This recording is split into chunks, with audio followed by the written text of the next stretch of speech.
En amour et dans la vie, sortir de la dépendance affective. Je crois que le dépendant affectif est une personne qui, durant son jeunesse, durant son enfance, n'a pas eu son quota d'amour. Vous le savez, nous sommes, je dirais, beaucoup dans ce cas, de manière plus ou moins forte, parce que dans notre société, dans la manière dont on nous éduque, je dirais, ne construit pas directement la confiance en nous. Depuis 3 ans, nous allons à l'école et la plupart du temps, nous sommes comparés les uns aux autres. Et forcément, quand on nous compare, eh bien, ça a plutôt tendance à détruire l'estime de nous. Et faites compte, toute notre vie, nous allons chercher à combler cela. Pourquoi ?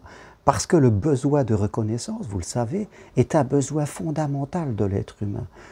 L'être humain souffre quand il ne se sent pas reconnu, quand il se sent rejeté par les autres et quand il n'a pas cette confiance en lui, quand il ne se sent pas accepté pour ce qu'il est. Donc, une personne qui, pendant son enfance, à l'école, dans sa famille, n'a pas pu se construire cette estime d'elle-même. L'estime de soi, c'est l'amour de soi, c'est l'acceptation de soi.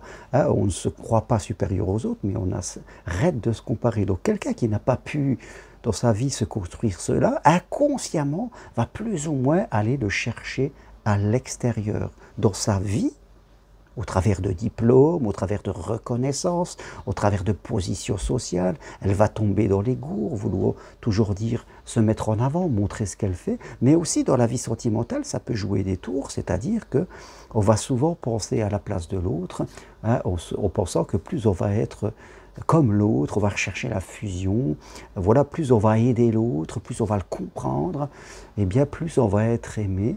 Et donc on va pouvoir remplir ce vide qu'on a à l'intérieur de soi, ce vide d'amour, ce vide de reconnaissance. Vous voyez?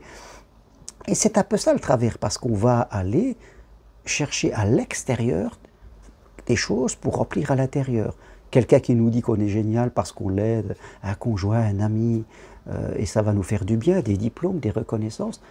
Je ne dis pas que ça n'a pas d'impact, ça a un impact, mais il faut toujours renouveler, parce que celui qui est dépendant affectif manque d'estime de lui, donc toutes les reconnaissances positives qu'il reçoit de l'extérieur, il a tendance à les minimiser, il a tendance à les réduire, et bien sûr il va maximaliser, il va augmenter les critiques qu'il peut recevoir. Donc comme il ne donne pas la vraie valeur aux signes de reconnaissance positive qu'il reçoit, il va falloir les répéter.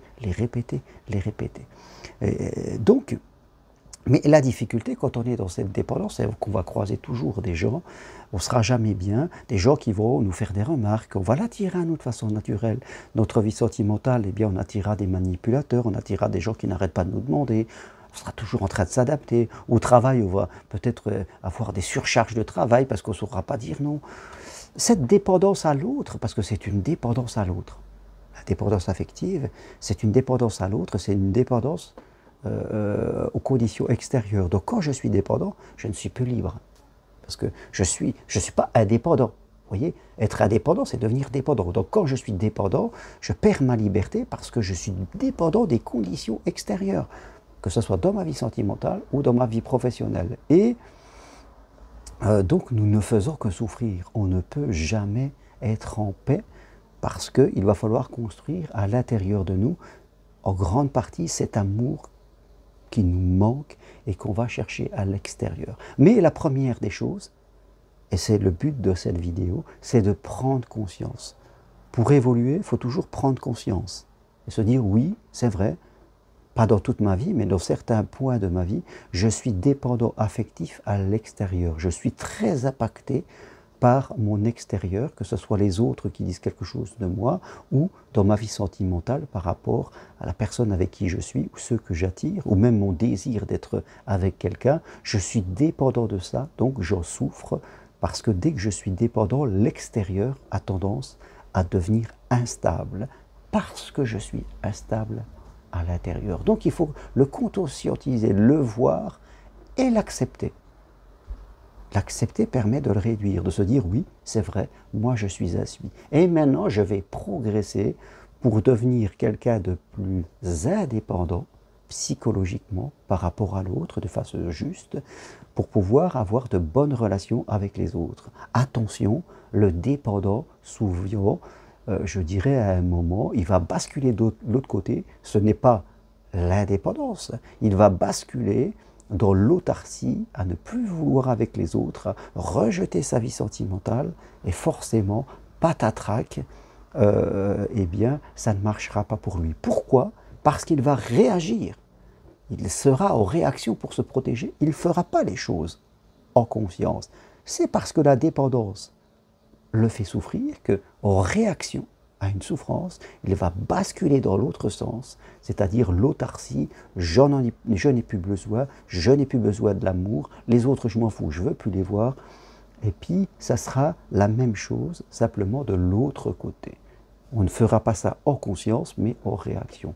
L'important pour vous, c'est d'accepter, oui, que vous avez manqué d'amour, que vous êtes dépendant dans certaines situations de votre vie, et de faire le choix en conscience de progresser pour construire vous-même en vous votre indépendance. Et c'est ce que je vous propose de faire en venant marcher sur le chemin de Compostelle du 17 au 20 septembre. Il reste 2 places, vous savez que j'organise des marches sur le chemin de Compostelle. Inscrivez-vous et laissez-vous guider par moi. Sachez faire des choses totalement différentes et vous verrez que là, la confiance en vous, elle va remonter. On ne construit pas la confiance en soi et l'estime de soi en évitant des choses et en restant dans sa zone de confort. C'est impossible. Voilà ce que je veux partager avec vous. Toutes les infos sur mon site germainroncari.com. Si vous aimez cette vidéo, appuyez sur j'aime et n'hésitez pas à m'écrire pour avoir le programme de Compostelle ou pour toute autre question. Merci à vous. À bientôt. Au revoir.